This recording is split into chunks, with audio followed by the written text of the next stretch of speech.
మన్యాల Srinu production స్వాగతం సుస్వాగతం. మొన్న రాహుల్ గాంధీ గారు ఒక ఆటం బాంబు పేల్చారు. అదేంటంటే ఎలక్షన్ కమిషన్ మోసం చేసిందని, ఓట్లని దొంగిలించిందని. చాలా పెద్ద ఆరోపణ. ఎందుకు పెద్ద ఆరోపణ అంటున్నానంటే, రాజ్యాంగంలో ఎలక్షన్ కమిషన్కి ఒక ప్రత్యేక గుర్తింపు స్థానం ఉంది. అది స్వతంత్ర ప్రతిపత్తి కలిగిన సంస్థ. అది అటువంటి సంస్థ మీద ఆరోపణ చేయడం అంటే మాటలు కాదు. కానీ చేసింది ఎవరు అంటే ప్రతిపక్ష నాయకుడు. ప్రతిపక్ష నాయకుడు చేసే ఆరోపణలు చాలా సంచలనం రేపాయి. దేశం అంతా, మీడియా అంతా ఈరోజు దానికోసం చర్చించుకుంటున్నారు.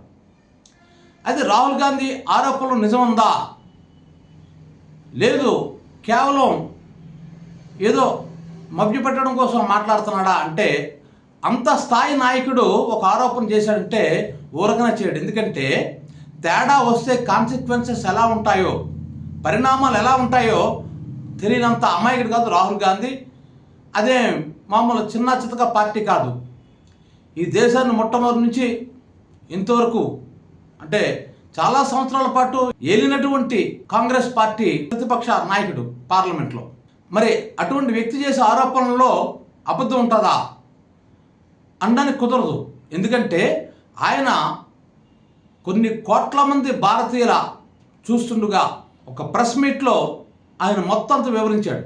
ఆయన చెప్పేటువంటి అంశాలు చూస్తే ఆశ్చర్యం వేస్తుంది. నేను పరిశోధన చేశాం, 6 నెలల పాటు దీని మీద మేము పరిశోధన చేశాం. చేసిన తర్వాతే ఈ అంశాలు మీ ముందు ఉంచుతున్నాను క్లియర్ కట్గా ఆయన చెప్పాడు. ఆయన ఆ పేపర్ల దొంతు చూస్తే 7 అడుగులు ఎత్తుంది.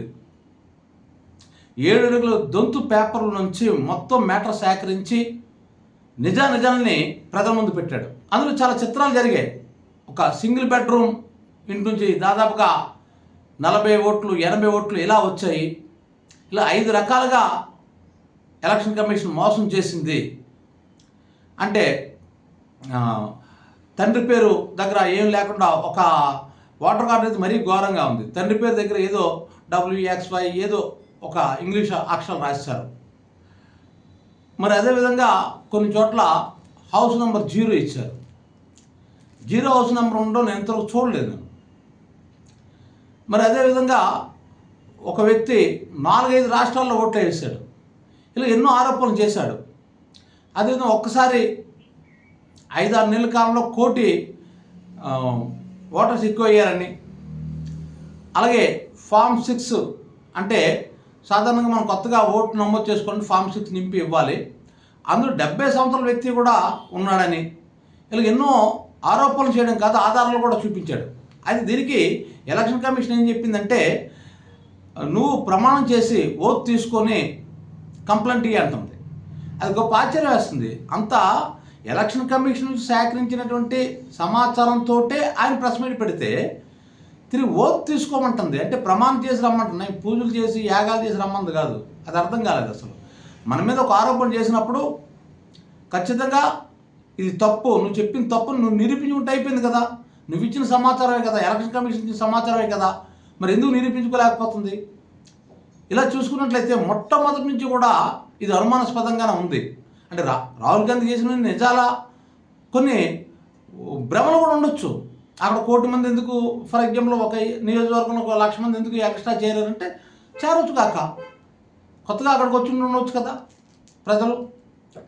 సో అంటే మహదాయ్పూర్ అనే ప్రాంతం నుంచి ఆయన తీసుకున్న ఒక నియోజకవర్గం. ఆ నియోజకవర్గంలో 7 అసెంబ్లీ నియోజకవర్గాలు ఉన్నాయి.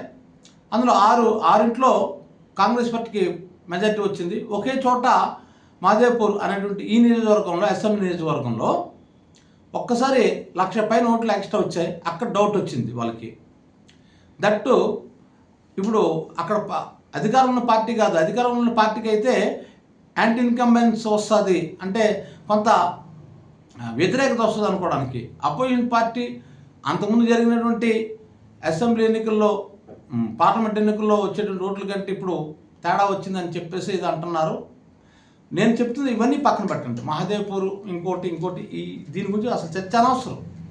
ఇక్కడ నేను చెప్తున్న పాయింట్ ఏంటంటే, మా చిన్నప్పుడు కౌన్సిలర్ ఎలక్షన్ అయ్యేటప్పుడు మేము సరదాగా చిన్నోళ్ళని మా చేత క్యాన్వసింగ్ చేయించేవారు. అప్పుడు మీ పవిత్రమైన ఓటు ముద్రను పలానా గుర్తు మీద ఓటు వేసి గెలిపించవలసిన ప్రార్థిస్తున్నాం అని అంటుండేవారు.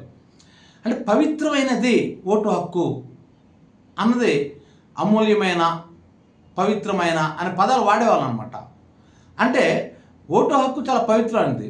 ఇప్పుడు నేను ఎవరిని ఎన్నుకోవాలా అన్నది నా ఓటు ఇంకొకరు వెళ్ళిపోతే అప్పుడు ఇది ప్రజాస్వామ్యం చేసి ఎలా అవుతుంది? ఎవరికి ఎక్కువ ఓట్లు వస్తాయి కదా వాళ్ళు ఎమ్మెల్యే కానీ, సీఎం కానీ, పీఎం కానీ అవుతారు మామూలుగా అయితే.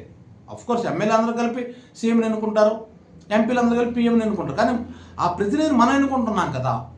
నాకు పలానా వ్యక్తి సీఎం అవ్వాలని ఉంది, నేను పలానా వ్యక్తి నేను ఎమ్మెల్యేగా ఓటేశాను, కానీ ఇంకొక వ్యక్తి సీఎం అవుతాడు లేదా పీఎం అవుతాడు. అప్పుడు ఈ ఓటు హక్కు పవిత్రత ఎలా కాపాడుతున్నట్టు?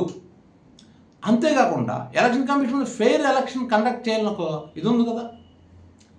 మరి ఫెయిర్ అయితే ఎన్ని తప్పులు చేసింది అసలు మొదటి నుంచి ఎవరు పట్టించుకోవటం లేదు. కానీ మొట్టమొదటి నుంచి అంటే ఒరిజినల్గా chief election commissioner, central chief election commission, కేంద్ర ఎలక్షన్ కమిషన్ని ఎన్నుకోవాలంటే అంతవరకు ఉండే రూల్ ఏంటి?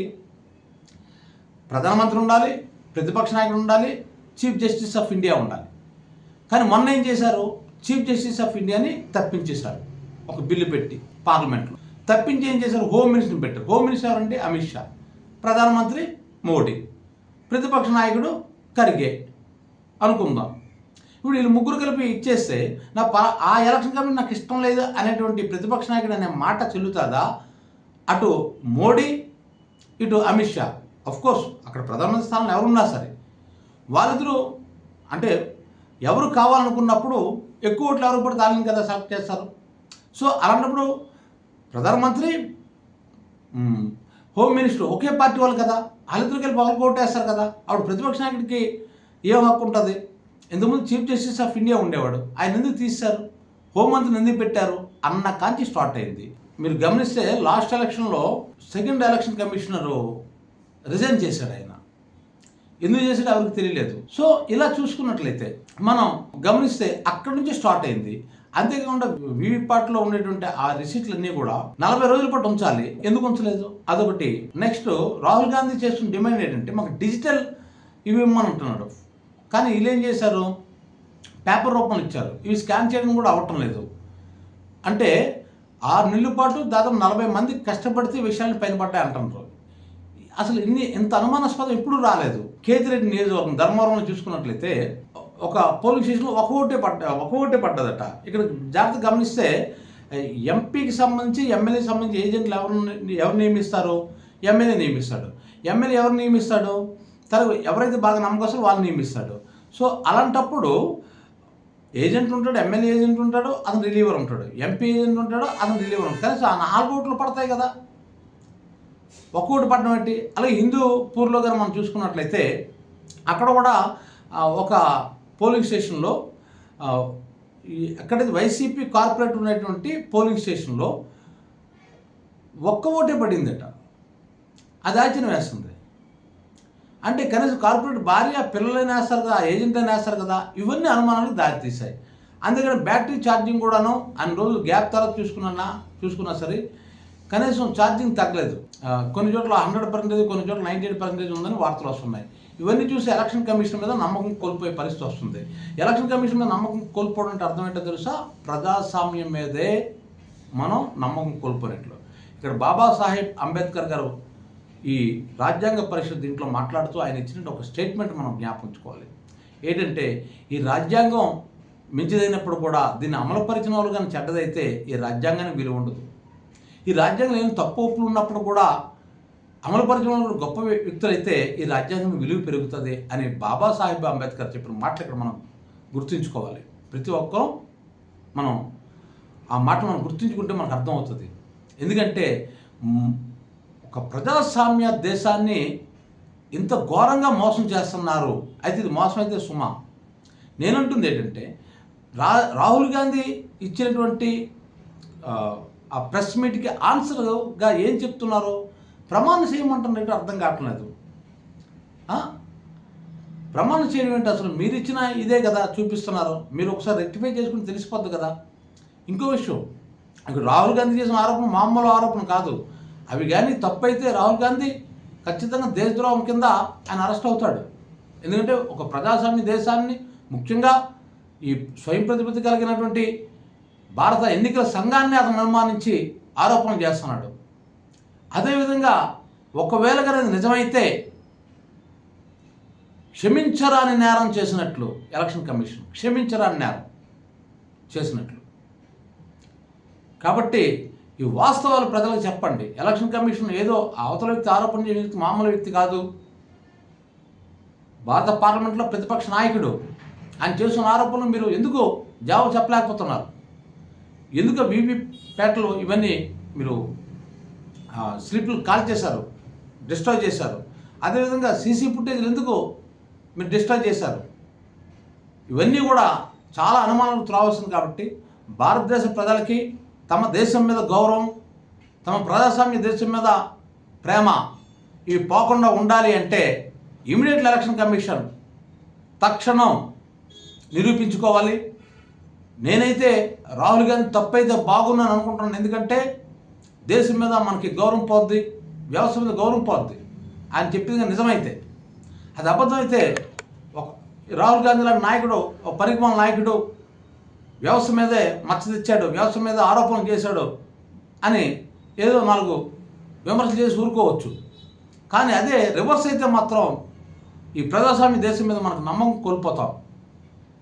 నేనైతే మనస్ఫూర్తిగా రాహుల్ గాంధీ ఆరోపణలు తప్పు అవ్వాలి అని అనుకుంటున్నాను. అయితే కొన్ని ఆరోపణలు ఊహాజనితం కావచ్చు. కానీ ఎప్పుడు కూడా చెప్తాను చూడండి, ఒక నేరం జరిగేటప్పుడు దాని ముందు జరిగే చర్యలు, దాని తర్వాత జరిగే చర్యల మీద కూడా ఆ నేరం అవునా కాదా అని నిరూపించబడుతుంటాయి. అంటే ఒక కాన్స్పిరసీ జరిగిందా లేదని. అంటే ఎలక్షన్ కమిషన్ని ఎన్నుకునే విధానం మార్పు గాంచి ఈ ఈవీఎం మిషన్లో ఉన్నటువంటి బ్యాటరీ ఛార్జింగ్ వరకు, ఈ వీవీప్యాట్ల తాలూకా డిస్ట్రాయ్ చేయడం వరకు, అదేవిధంగా ఎటువంటి సందర్భంలో కూడా డిజిటల్ ఇన్ఫర్మేషన్ ఇవ్వకపోవడం, ఇవన్నీ అనుమానాలు త్రావస్తుంది. కాబట్టి గౌరవ ఎలక్షన్ కమిషన్ వారు, కేంద్ర ఎలక్షన్ కమిషన్ వారు దయచేసి ఇది రాహుల్ గాంధీ అనుమానమే కాదు, ఇప్పుడు దేశ ప్రజలందరూ కూడా అనుమానం వచ్చింది కాబట్టి ఈ అనుమానం నివృత్తి చేయవలసిందిగా కోరుకుంటున్నాను. ఈ వీడియో మీకు నచ్చినట్లయితే మంజల్ ప్రొడక్షన్స్కి లైక్ చేయండి, షేర్ చేయండి, సబ్స్క్రైబ్ చేయండి. Thank you.